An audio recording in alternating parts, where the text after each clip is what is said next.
Grab a slice of pizza and get ready to channel your inner Saturday morning cartoon hero, because today we're looking at something totally radical. We're exploring the very first fully dedicated first-person Teenage Mutant Ninja Turtles virtual reality experience, TMNT Empire City. Developed by Cortopia Studios and published by Beyond Frames, this co-op beat-em-up takes the heroes in a half-shell straight out of the arcade cabinets and drops them directly into a spatial computing environment. But, as you can probably guess, translating a beloved, lightning-fast 2D franchise into 3D virtual reality, yeah, that is no small feat. Okay, let's dive into this, because this is the ultimate question here.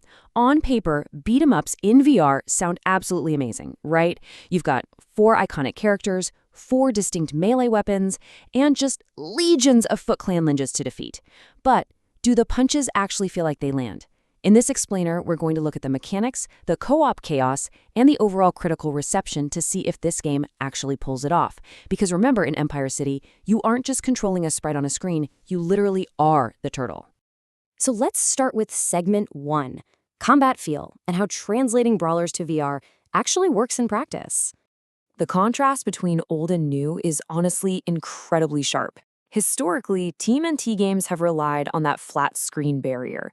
You know the drill. You mash a button and you watch a pre-baked animation of Leonardo swinging his katana. But in VR, that barrier is completely gone. We are talking physical weapon swings, stance-based blocking, and real, actual human stamina drain. In fact, reviewers noted that playing this is a serious physical workout. Most sessions naturally cap out at about 60 to 90 minutes before players just get way too tired. You have to physically swing, parry, and dodge everything. Now, to solve this and stop players from just waggle to winning, which, let's be real, is a massive issue in VR melee games where you just wildly flail your arms, the developers brought in the Focus system. It's a rhythm-based combat meter that actively discourages that wild arm flailing. If you fight with the tactical precision of an actual ninja, landing well-timed strikes and stance-based parries, your focus meter charges up, and that rewards you with temporary perks, increased damage, and faster focus building. Basically, it's a system designed to force you to engage with the combat rhythm instead of just rushing in completely blind. And all of this builds into a really tight 3-step kinetic flow. First, you utilize fluid parkour to close the gap on your enemies. We're talking leaping off rooftops, scaling drain pipes, and air dashing. Second, you drop into that stance-based melee, literally crashing into Foot Clan soldiers and parrying their attacks. And third, you collect scrap from those encounters to craft tech back at Donnie's workbench. Things like smoke bombs for a quick stealthy retreat or health injectors. It creates this highly active, incredibly sensory thrill ride. Moving right along to segment 2, Kawabunga Co-op Chaos. Let's look at the 4-player multiplayer implementation. So the crucial point here is the number 4. Empire City features a totally seamless, low-friction lobby system using room codes that lets up to 4 players team up online. You and 3 friends can completely embody Leo, Raph, Donnie, and Mikey all at the exact same time. And, well, the developers originally thought players would use this to plan out serious, highly tactical ninja raids, but they very quickly realized that the second you get 4 friends into VR together, absolute pure chaos ensues. You see that playful energy immediately inside the interactive sewer lair. Before you even head out on a mission, this hub area serves as a danger-free sanctuary where you can just goof around. You can play interactive chess using pieces you found scattered around the city, shoot hoops with your friends, throw shurikens at a dartboard, or just hang out and craft upgrades at Donnie's workbench. It genuinely captures that classic vibe of just chilling out with your brothers in the sewers.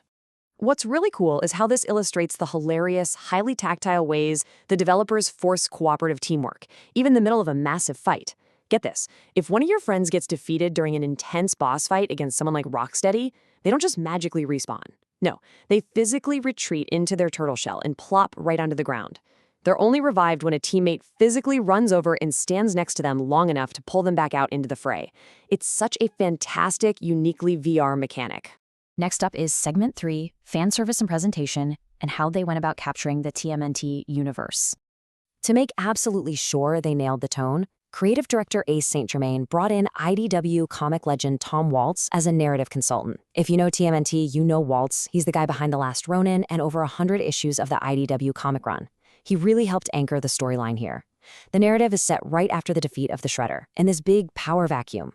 It grounds the game in genuine, slightly grittier TMNT lore, but crucially, it still keeps all the pizza-loving levity that we expect. and the visual presentation supports that tone perfectly.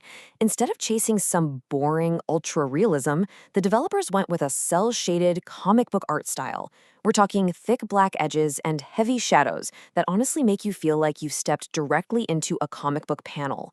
Pair that with some truly excellent voice acting and the return of classic villains like Karai, Bebop, and Rocksteady, and the whole presentation on standalone hardware like the Quest 3 is incredibly vibrant and totally authentic to the IP. Finally, let's get into segment 4, standalone performance and value. Time for the reality check. Now, what's really interesting about this is the stark contrast in how different reviewers actually experienced the game. On one hand, you have outlets like Road to VR giving it an 8.5 out of 10, praising the energetic, flexible combat, and straight up calling it a genuinely great VR beat-em-up. But then, on the exact opposite side, IGN scored it a 5 out of 10. They stated that while the parkour was decent, the game was ultimately buggy, highly repetitive, and featured a completely lifeless world. If we neutrally summarize the consensus across all these sources, the core strengths and weaknesses become pretty obvious.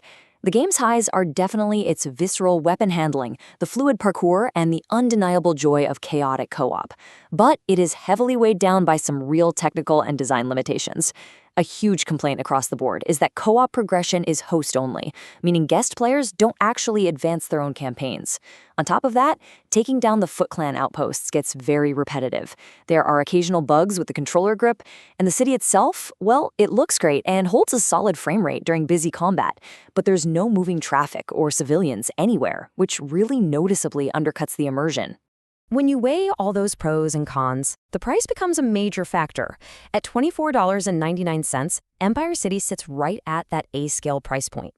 For that cost, you're getting an estimated 8 to 12-hour solo run, and that extends significantly if you play in co-op or if you're the type to hunt down every last collectible. For hardcore fans looking for a highly interactive VR brawler, many sources agreed that this price-per-hour ratio easily justifies the launch price. Ultimately, despite its rough edges, some repetitive quests, and those technical compromises, Teenage Mutant Ninja Turtles Empire City successfully proves that the classic beat-em-up genre is a fantastic match for virtual reality. It serves as this really ambitious test case. It proves that IP-driven VR brawlers can truly thrive, just as long as the developer nails the physical feeling of impact and the kinetic joy of movement. Which leaves us looking at an incredibly exciting future for VR gaming. I mean, if the Turtles can successfully make the jump to spatial computing, who's next? We really want to hear from you on this one.